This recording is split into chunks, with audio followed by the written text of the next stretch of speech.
Good evening, everyone. Hi, thank you.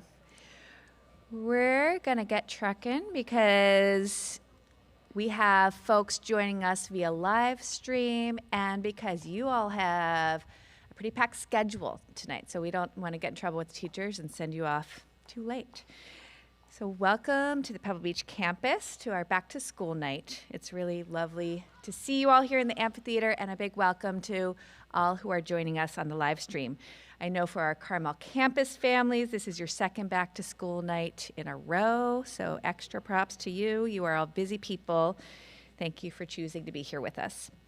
I'm Amy Bates, the head of the Upper Division, and I'm going to speak just a bit about our vision and initiatives this year, and then you will hear from my colleagues, J.D. Gladden, Dean of Academic Life, and Philip Koshy, our Dean of Students, who will offer some additional insight into the 2024-25 school year. So this year, what are we excited about? Honestly, a lot. It's been a truly energetic start to the year. Our student body president and vice president, Wandke Amphitheater and Lincoln Fung, deserve a great deal of credit for helping us set the tone for our community.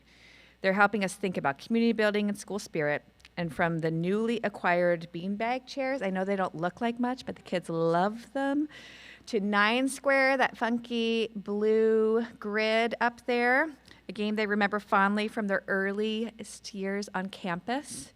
They have already impacted our campus spaces. They've acquired these for us, and they are jazzed. While perhaps seemingly small additions, these projects connect to a larger conversation. As a faculty, many of us read Jonathan Haidt's Of the Moment book, Anxious Generation, this summer. It will be offered as a parent-guardian book club read later this year, so we can all digest it together. But one of the refrains of the book is that the consequences of transitioning from a plays-based childhood to a screen-based childhood have had many impacts. Watching our students pause between their classes to choose to play cornhole and 9 Square together over these recent days has been reassuring. It's just really good for them. You can see it just attracts kids. I plan to write you more about it, but I want to speak briefly as well this evening about how we hope our community experiences this election season, something that I believe is both an opportunity and an obligation for us as a school. We are designing programming centered around civic engagement, civil discourse, ethical decision-making, and student support. Just yesterday, these initiatives showed up in 3 separate ways.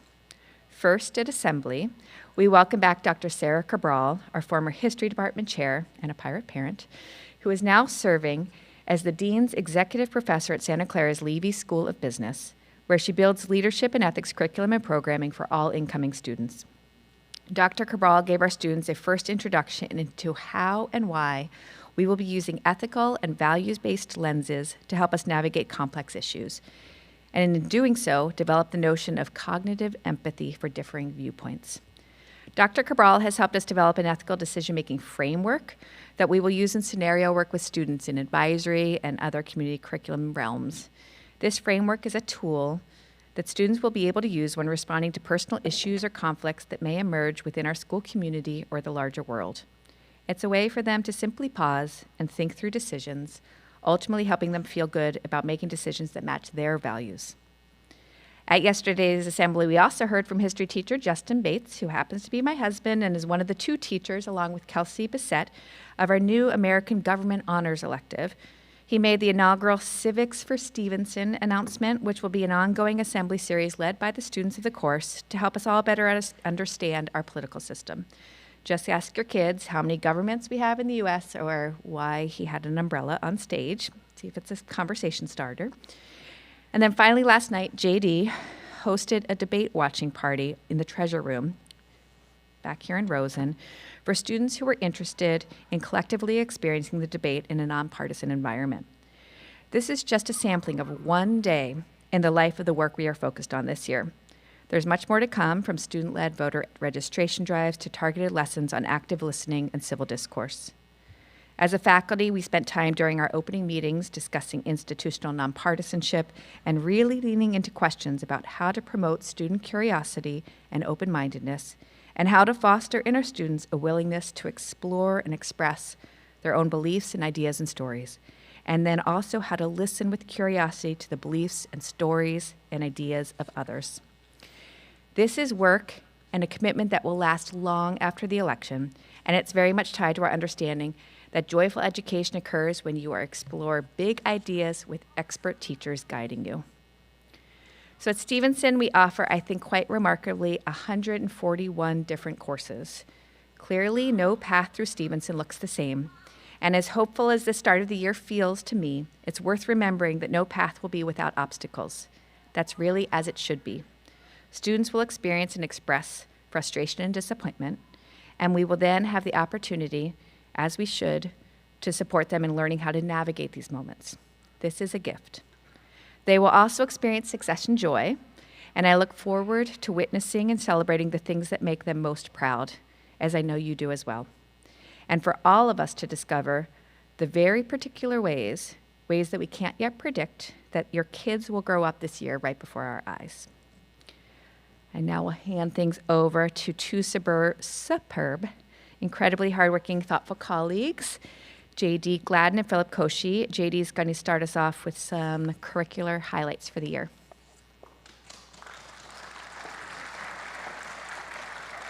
Good evening, everybody. So throughout our academic program, we strive to empower our students to take ownership over their own learning, to challenge themselves and each other to think deeply and creatively, and to work together to explore and discover the tremendous potential of this community. Whether conducting research or engaging with an elected official, we work to support students in cultivating their curiosity, discovering their passions, and expanding their understanding of the world. There is so much to be excited about already this year. We've redesigned our advanced environmental science course to prioritize immersive student-centered learning and opportunities for discovery and research, leveraging our incredible local resources. Students in environmental science honors will engage in wetland restoration at the Carmel River watershed and research ocean acidification in the Monterey Bay Marine Sanctuary. We have several new history electives as well, including 2 honors government courses, U.S. Government and Politics in the fall and Comparative Government and Politics in the spring, in which students will have the option of taking corresponding AP exams should they choose to do so. Students taking honors U.S. Government this fall are focusing on deep learning and application, engaging in a community education project to support civic understanding, including teaching 4th grade students on our Carmel campus about the U.S. election process and the role that government plays in our lives. In the spring, we will offer an honors course in comparative government and politics, which I will actually be teaching a section of as well, where students will learn about the political systems of China, Russia, Iran, Mexico, Nigeria, and the United Kingdom, comparing and contrasting how different methods of government meet the needs of their unique cultural and geographic contexts. Both of these courses will leverage local resources, and students can choose to take the AP exam for each of these subjects if they choose to do so. This year, we expanded our history electives, including those to include 11th and as well as 12th grade students, and are offering courses such as real-world economics and ethics and leadership, where students will hone their critical thinking skills by applying their learning to real-world challenges. Just this morning, I witnessed one of our new science electives, where students were working in teams to build a neural pathway while learning about abnormal psychology and neuroscience. In a spring elective focusing on forensic science, students will practice applying knowledge from a variety of scientific disciplines to engage with criminal investigations. We are excited, not ongoing ones, I don't think, but we are excited to continue growing our computer science courses as well. And in addition to our advanced offerings in AP Computer Science A and advanced programming, several students who have completed both of these courses already are working with our new computer science teacher, Mr. Stone Yan, to develop and train a different sort of neural network for an AI chess engine through a trailblazing independent study program. Our Director of Engineering and Applied Science, Mr. Mike Boone, right over there on the side, has developed a Digital Fabrication 2 course in which students apply the design thinking process to solve problems, explore augmented reality, and learn about artificial intelligence. Notably, our engineering courses this year, in many respects due to his hard work, have shifted to near gender parity in signups. And I believe he even has a class with maybe only 3 male-identifying students and about 7 or 8 female-identifying. So quite a remarkable thing in that field. which we're super excited about. And kudos, of course, to our trailblazing young women as well. Additionally, as students continue to show an impressive commitment to continuing language study well past our required level 3, we brought back our AP Spanish Literature course this year, and our Spanish 5 electives in cinema and short stories continue to draw large numbers as well. We are also offering several new arts courses, including dance, comedy and improv, intro to music theory, guitar 2, and ceramics 2 honors, where students have the option of submitting an AP portfolio. This year, we are excited to continue expanding our extern programming in May by offering 3 international trips, one to Costa Rica, another to the Dominican Republic, and the third to Mexico. In addition to the robust, immersive, place-based experiential education we will continue to offer on the peninsula and across the Pacific Northwest. We have lots of exciting ideas for future international trips as well, and look forward to continuing and sustaining development in this area in the years ahead. For those of you who are able to make it to campus tonight, I know you will enjoy getting a sneak peek into your child's academic experience. We are delighted to continue getting to know your students in the weeks and months ahead and invite your partnership in this endeavor. At the end of next week, our faculty will be reviewing your students' performance to enable early interventions around grades, classroom engagement, and academic habits. Where teachers identify an early growth opportunity, they will write what we call a transition comment. Not all students will receive these comments, but everyone will receive a full set of narrative comments in advance of Family Weekend. Finally, I'd like to extend a special word of thanks to our new faculty who have been on campus full-time since August 12th, engaging in a faculty symposium led by Amy Bates and Molly Bozo, Molly Bozo, thank you. Keep messing that up. Our Chief Culture Officer, engaging in some extraordinary conversations about teaching and learning. We are incredibly proud of the new cohort of hires that we have managed to lure to Stevenson, and we hope you enjoy spending time with some of them this evening. I'll turn it over now to Mr. Philip Koshy, Dean of Students, to provide some additional insight into our student experience. Thanks so much for coming. Good evening, everyone. Thanks for being here. As they've said, I'm Philip Koshy. I'm the Dean of Students here. I'm in my 6th year at Stevenson, 3rd in the office, still standing. Check me after the year. I'm really fortunate to work in the Student Life office. It's right inside Rosen here to the left with a really talented group of educators. And we welcome any parents to come stop by, but also the students kind of cycle through and cycle in, and that's the point. So I'm going to talk just a little bit about what the year's looked like thus far, but also just looking ahead in terms of the student life and just the culture of the school.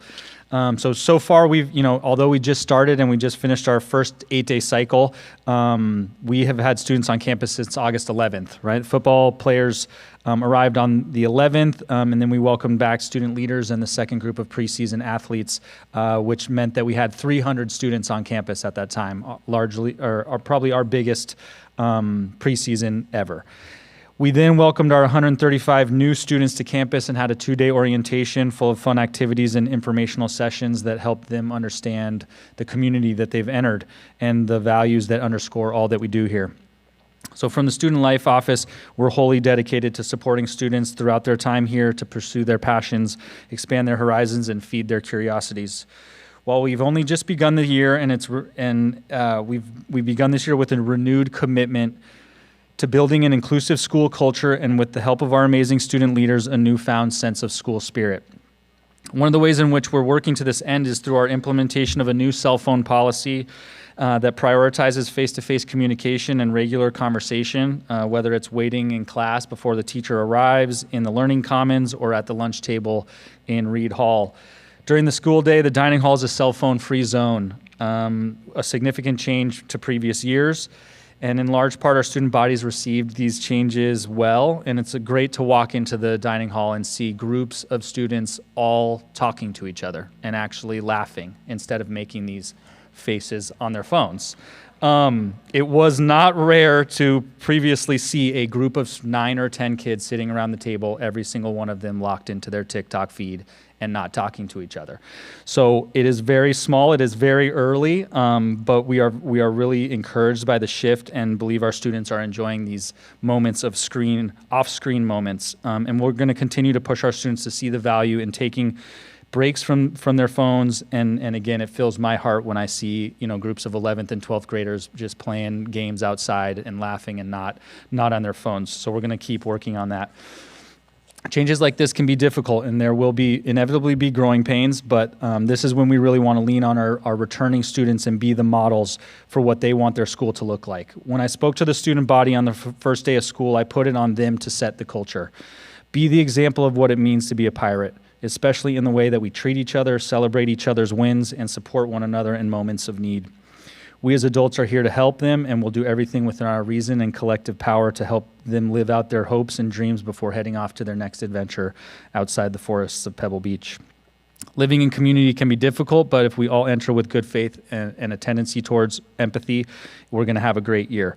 And as Amy mentioned, our leaders, Wanjin and Lincoln, and the other student leaders have done a lot to bring a positive and infectious energy to daily school life. We've also increased the number of community activities, inviting day students to participate should they choose, all in an effort to increase the number of opportunities to create connections within the student body. Our weekend activity offerings are growing each and every year, and this is a true commitment on our part to ensure that students have things to do and that all students, both boarding and day, feel welcome to enjoy the offerings. So what else is in store from our office?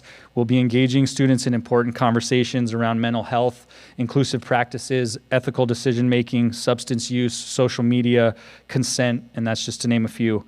We plan to collaborate with local organizations like CHOMP and Ohana as they provide incredible local resources, and all of that programming will also have parent programming, so be on the lookout for the parent versions of those. Essential to our work with students is partnership with all of you. As we know, high school is hard. If we can all remember back, it wasn't easy when we did it. And things have not gotten any easier, and I would argue they're probably harder given the social media era and all that they're navigating. So as the age-old adage goes, it takes a village.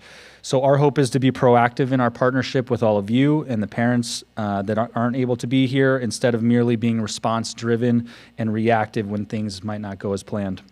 Understanding our expectations with regard to the student handbook and code of conduct will inevitably lead to important collaboration between all the adults in our community.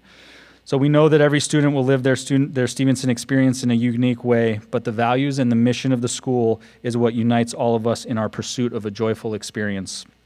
We're all part of this village, and your help navigating this year is of the utmost importance to us. So thank you for your time. Please don't hesitate to reach out, and if we can be helpful in any way, let us know. Have a great night. I'm going to turn it over to Amy for some marching orders. Thank you. Thank you, Philip. Thank you to those of us who are with us on live stream. We hope to see you on screen or in person in October for Family Weekend, if not before. You will all be receiving communications from your child's teachers over the next few days that will introduce you to their coursework for the year, and we hope this information provides a foundation for asking good questions and having great conversations all year. You're welcome to reach out to teachers as well via email with any follow-up questions. So for those of us here on campus, tonight you'll be following your child's schedule. You're following a day 1 and then a day 2, so an even and an odd day. You can find the schedule on your Pirate pages. If you registered, you should have gotten an email this morning that came from me. You're going to go to 10-minute class periods with 5 minutes transition time. That may mean a little hustle in between classes, especially if you're going like from ceramics up to our science buildings, which now live on Wilson Field. So we won't judge, but we'll cheer you on as you're getting from place to place. During any open study, that's what we call free periods here. It's in a suggestive way. On your schedule, definitely feel free to come back up into Rosen. You saw that there are lots of bites here for you, and there will be a whole number of folks will be there, various program leads who would love to chat with you. So come back and see us. It's important to remember that the intention tonight is to get a glimpse of these courses. There likely won't be much time for individual questions. And as Philip said, we just finished one 8-day cycle.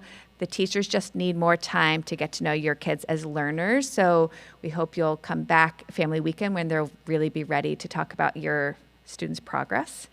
And note that you won't find a few things on your schedule. Community forum for ninth graders, learning strategies, and collaborative study hall. But if you have questions about any of these programs, just come see us during a free period. Thank you in advance. I think we have some Green Key students who will be positioned around campus to help point you in directions. So if you can't find a classroom, ask the students, ask us, and we'll get you there. So with that, you're off to your first class, A period, and have a great evening.